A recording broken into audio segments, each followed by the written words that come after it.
안녕하십니까 성도 여러분. 오늘은 제6과 우리 한 주의 말씀의 제목은 아브라함의 뿌리라는 제목으로 함께 말씀의 은혜를 나누겠습니다. 함께 말씀 나누기 전에 기도하겠습니다. 하늘에 계신 아버지 하나님, 또 새로운 한 주를 통하여 하나님께서 아브라함의 모든 그의 부르심에 관한 응답이 어떠하였는지 말씀을 통하여 우리의 삶의 현장에서 하나님의 말씀에 어떻게 응답해야 할지 다시 한번 하나님의 말씀으로 우리의 삶을 재조명할 수 있도록 은혜 주셔서 감사합니다. 아버지 하나님, 아브라함의 뿌리라는 제목을 가지고 공부할 때에 제 자신이 먼저 말씀을 통하여 다시 한번 하나님 앞에 온전한 순종을 드릴 수 있도록 우리 신앙의 근간을 다시 한번 확인하는 시간 되게 하여 주시기를 예수님의 귀하신 이름으로 간절히 기도합니다. 아멘. 저는 필라 중앙교회를 섬기고 있는 김경선 목사입니다. 한 주 동안 말씀의 은혜를 함께 나누게 됨을 인하여 감사하고 또 이 말씀을 함께 나눈 모든 성도들에게 하나님께서 크신 축복을 부어주시기를 간절히 소망합니다. 이제 말씀을 나누면서 히브리서 11장 8절에 있는 기억절 말씀을 먼저 봉독합니다. 믿음으로 아브라함은 부르심을 받았을 때에 순종하여 장래의 유업으로 받을 땅에 나아갈새 갈 바를 알지 못하고 나아갔으며 라고 기록합니다. 성도 여러분, 오늘 우리는 이 한 주의 말씀의 시작에서 오늘 우리는 무엇을 우리가 깨달아야 하는가라는 것을 우리 생각하게 됩니다. 특별히 오늘 말씀은 이제 창세기의 그 핵심적인 그 중심부로 들어가기 시작합니다. 특별히 하나님의 명령에 순종한 아브라함의 삶, 자신의 익숙한 모든 그의 삶을 떠나는 그 일에 있어서 조금도 주저함이 없었던 것을 알 수 있습니다. 그래서 특별히 하나님께서 그의 앞길을 인도하시는 그 섭리가 너무나도 분명하고 확실하게 드러나고 있음을 오늘 우리가 보게 됩니다. 그래서 하나님께서는 아브라함의 부족함에도 불구하고 그에게 은혜를 베푸시고 하나님의 구원의 모든 통로의 역할을 할 수 있는 그 시점이 되었다고 하는 것, 참으로 그것도 감사한 일이지요. 여러분, 우리는 이 말씀을 통해서 우리 현실에 주어진 현실의 그저 작은 축복 혹은 작은 것을 탐하다가 하나님의 말씀에 순종하는 그 일에 부족함이 드러나지 않게 하시길 간절히 소원합니다. 우리말에 소탐대실이라고 하는 말이 있지 않습니까? 인간의 육신에 보이는 참으로 작은 것을 인하여 하나님께서 주실 큰 축복들을 잃어버리는 그런 누를 범하지 않게 되기를 간절히 소원합니다. 자, 우리가 이 아브라함의 뿌리라는 말씀을 우리가 시작하면서 특별히 오늘 그 시작점에서 우리가 주의 깊게 보아야 할 것은 아브라함은 여전히 앞으로 나아가는 사람이었다라고 하는 것입니다. 하나님께서 그에게 가라라고 하는 이 명령을 수없이 하게 됩니다. 그럴 때마다 아브라함은 그 이유를 묻지 아니하고 그저 앞으로 나아갔던 미래지향적인 사람이요 순종의 사람이었던 것을 볼 수 있습니다. 여러분, 하나님의 명령에 아무런 질문을 하지 아니하고 그저 간다라고 하는 것, 그것은 전적이고 절대적인 순종을 말합니다. 하나님께서 부르셨을 때 그는 지체치 않고 출발하고 그 어디 세상 어디에도 정착할 곳이 없었던 나그네였음을 그는 다시 한번 확인하게 되지요. 아브라함의 인생 여정은 참으로 드라마틱한 그런 인생인 것을 우리가 볼 수 있습니다. 그래서 오늘 우리는 이 아브라함의 삶의 여정을 몇 가지로 좀 나누어서 우리가 바라보면서 그 시작점에 아브라함의 출발은 어떠하였는지를 다시 한번 확인해 보고자 합니다. 자, 우리 일요일 소재는 아브라함의 출발이라고 하는 말씀입니다. 특별히 창세기 12장 1절에서 9절까지의 말씀에 근거하여서 하나님께서 아브라함을 그의 고향으로부터 갈대아 우르로부터 불렀을 때에 그 명령에 어떻게 응답하고 순종하였는지를 오늘 우리는 말씀을 보게 됩니다. 여러분, 하나님께서 아브라함을 왜 부르셨는가? 부르심에는 분명한 목적이 있죠. 하나님께서 아브라함을 부르신 것은 그를 통해서 범죄의 모든 그의 삶에서 회복시키기를 원하셨습니다. 우리는 결코 아브라함이 부르심을 받은 것을 개인적인 일로 삼지 말아야 합니다. 아브라함이 택함을 받은 것은 범죄의 삶에서 그를 회복시키기 위한 것이지요. 하나님 앞에서 우리는 아브라함의 부르심 받음 안에서 우리가 대체로 몇 가지 그런 항목들에 포함되어 있음을 우리가 확인하고 또 그의 부르심 안에서 그가 할 수 있는 것이 무엇인지를 자세히 오늘 우리가 보아야 하는 것입니다. 아브라함의 부르심 안에서 우리는 하나님의 목적과 계획을 볼 수 있어야 합니다. 하나님께서 분명히 뜻하시고 부르신 것이 무엇인지 그리고 어떻게 해야 이 죄 문제와 사단의 문제를 우리가 해결할 수 있게 되는가? 우리가 이것을 볼 수 있도록 하나님께서 우리의 눈을 열어주시기를 간절히 소원합니다. 창세기 12장 1절에는 하나님께서 아브라함에게 이르시되 너는 너의 친척 본토 아비집을 떠나 내가 네게 지시할 땅으로 가라 라고 말씀하십니다. 하나님께서 아브라함을 부르신 것은 그가 본토 친척 아비집을 떠나서 내가 지시할 땅으로 가도록 하기 위한 것입니다. 자, 여기에서도 가라라고 이야기하지요. 그래서 아비집을 떠나라 그랬습니다. 떠나야 할 곳이 어디라고요? 너의 본토 친척 아비집을 떠나라고 했습니다. 그런데 아브라함이 떠나긴 떠났는데 반쪽짜리 떠남이었던 것을 우리가 알 수 있지요. 그의 본토를 떠났지요. 그의 고향을 떠났습니다. 맞습니다. 그리고 그의 친척들을 떠났습니까? 떠나지 못했지요. 아비 집을 떠났습니까? 아버지의 집은 떠났지만 아버지는 떠나지 못했습니다. 그래서 갈대아 우르에서 출발해서 하란에 이르기까지 바로 그의 조카 롯과 아버지를 하란까지 함께 동행하는 그 일이 있었지요.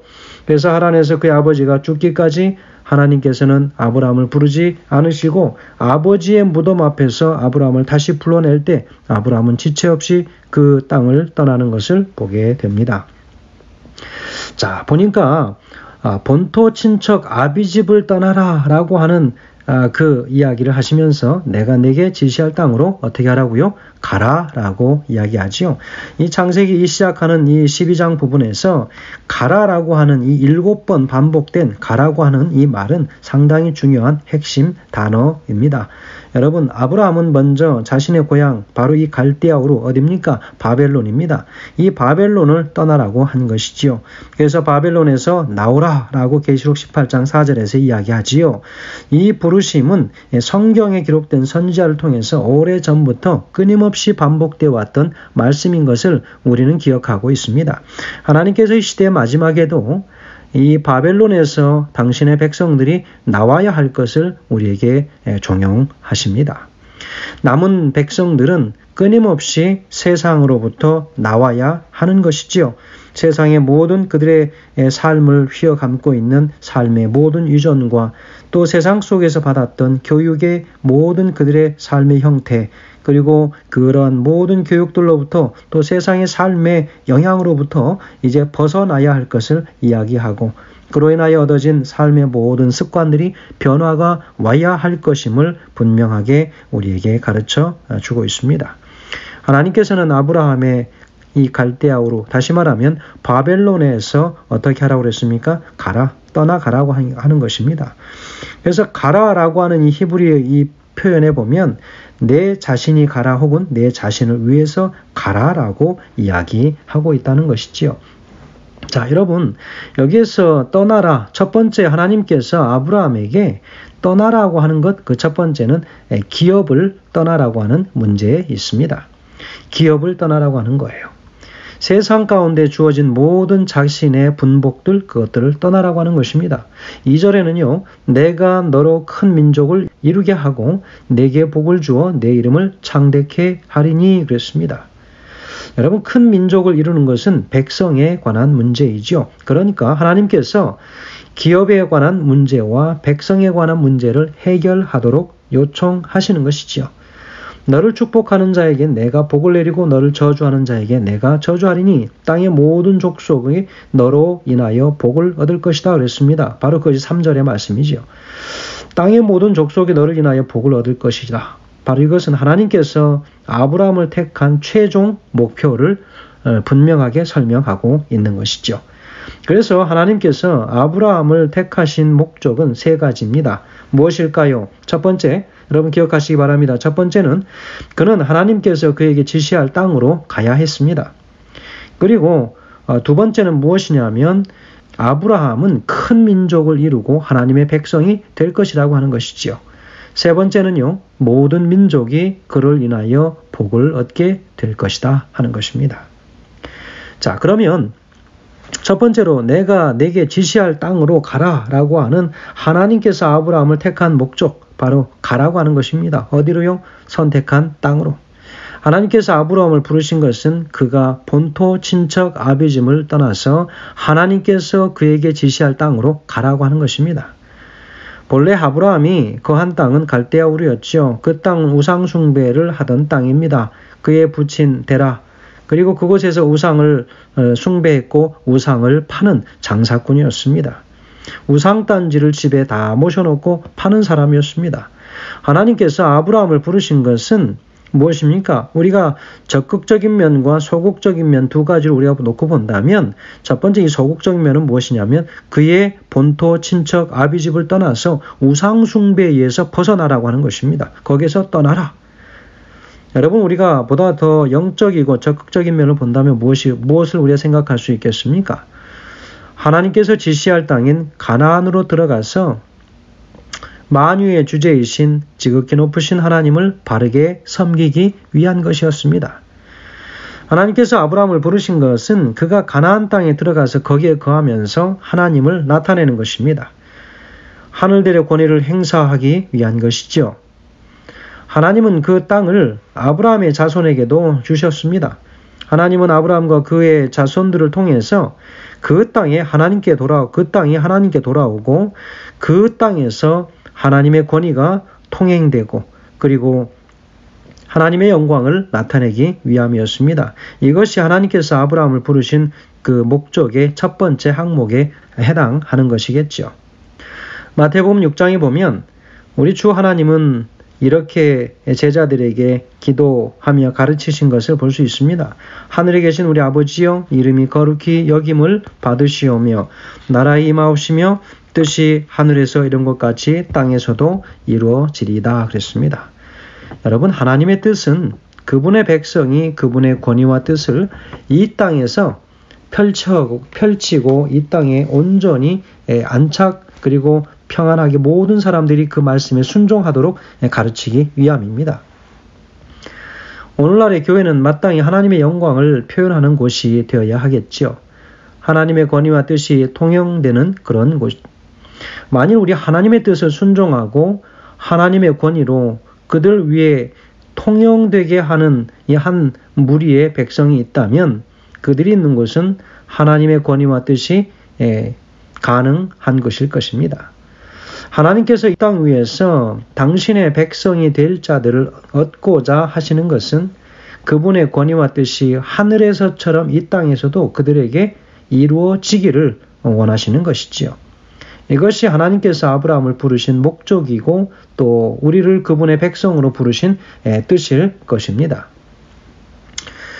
자, 우리가 특별히 하나님께서 우리에게 주시고자 하는 것, 가나안 땅에 관한 축복을 우리에게 주시고자 함이지요. 세상의 모든 우상을 배척하고 하나님을 바르게 숭배하는 바로 그 사상을 가지며 살아가도록 오늘 우리를 다시 한번 종용하시는 것입니다. 그래서 바로 하나님께서 당신의 그 씨를 통하여 이 아브라함의 씨를 통해서 이 땅에 바로 예수 그리스도, 그들이 그토록 바라던 메시아가 이 땅에 그 통로를 통하여 오시도록 의도하시는 것이었죠. 자, 이 부조와 선지자 126페이지 영감의 글에는 이렇게 기록하고 있습니다. 아무런 의문 없이 순종했던 아브라함. 그러나 그는 부르심에 순종하기를 주저하지 않았다. 그는 약속의 땅에 관하여 묻지 않았다. 곧 토지가 비옥하고 기후가 건강에 적합한지, 그리고 그 지방은 유쾌한 환경을 제공하며 재물을 쌓을 기회를 줄 것인지 묻지 않았다. 하나님께서 말씀하셨으므로 그분의 종은 순종해야 하였다. 그에게 있어서 이 세상에서 가장 행복한 곳은 하나님께서 그로 있기를 원하시는 곳이었다라고 기록하고 있습니다.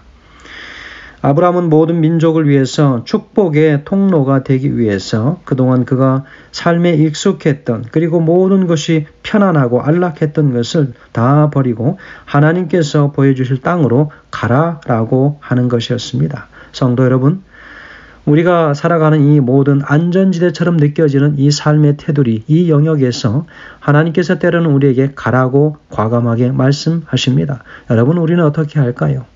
우리의 모든 인간적인 관계, 학연, 지연, 내 삶의 모든 것들이 안정되게 마련되어진 내 모든 삶에 주어진 축복들. 성도 여러분, 때로는 내 눈에 보여지는 가시적인 이런 축복들은 하나님의 명령이 우리에게 왔을 때 그것은 아무렇지도 않은 것으로 우리는 여길 수 있어야 합니다. 세상의 것을 버리고 주님 오실 때 우리가 하늘에 가기 위하여 우리가 어떻게 해야 하겠습니까? 하나님께서 부르시면 언제든지 그것들을 미련 없이 버릴 수 있는 그런 준비가 되어야 하겠습니다. 그것이 바로 하늘을 위하여 준비된 하나님의 백성들의 자세라고 보여지는 것이지요. 오늘 아브라함의 그 출발은 참으로 용기 있고 정말 훌륭한 출발이었지만, 그러나 그 역시도 온전한 출발이 되지 못했다고 하는 사실, 그의 친척과 본토 아비집을 떠나라고 했지만 아버지와 그의 친척은 떠나지 못했습니다. 그의 고향은 떠났지요. 반쪽짜리였지만 그러나 그는 떠나면서 계속해서 하나님의 뜻에 순종하는 삶으로 계속 맞춰 나가는 것입니다. 오늘 우리 역시도 하나님 앞에 온전하게 그 뜻이 순종되어지지 못하는 삶이 있을 수 있습니다. 그러나 결코 우리가 좌절하거나 우리가 포기하고 낙담하지 말 것은 아브라함은 오늘 우리에게 좋은 예를 보여주고 있다는 것이지요. 지금 현재 완전하지 못해도 우리가 하나님의 명령에 순종할 마음만 있다면 우리에게는 여전히 가능성이 있다고 하는 사실입니다. 성도 여러분, 이 한 주의 그 시작과 출발이 하나님의 뜻 안에서 온전히 이루어지고 하나님의 순종 안에서 다소 불안할지라도 그분의 명령에 순종할 준비만 되어 있다면 우리의 그 출발은 안전한 것입니다. 오늘 말씀을 마치면서 특별히 모든 믿음의 가족들이 우리 하나님과 함께 이 한 주의 아브라함의 출발처럼 그 출발이 힘있고 강건한 출발이 되게 하시길 간절히 소망하면서 하나님의 뜻에 여전히 우리의 시선이 멈춰 있게 되기를 간절히 소망하면서 말씀을 줄이겠습니다. 감사합니다.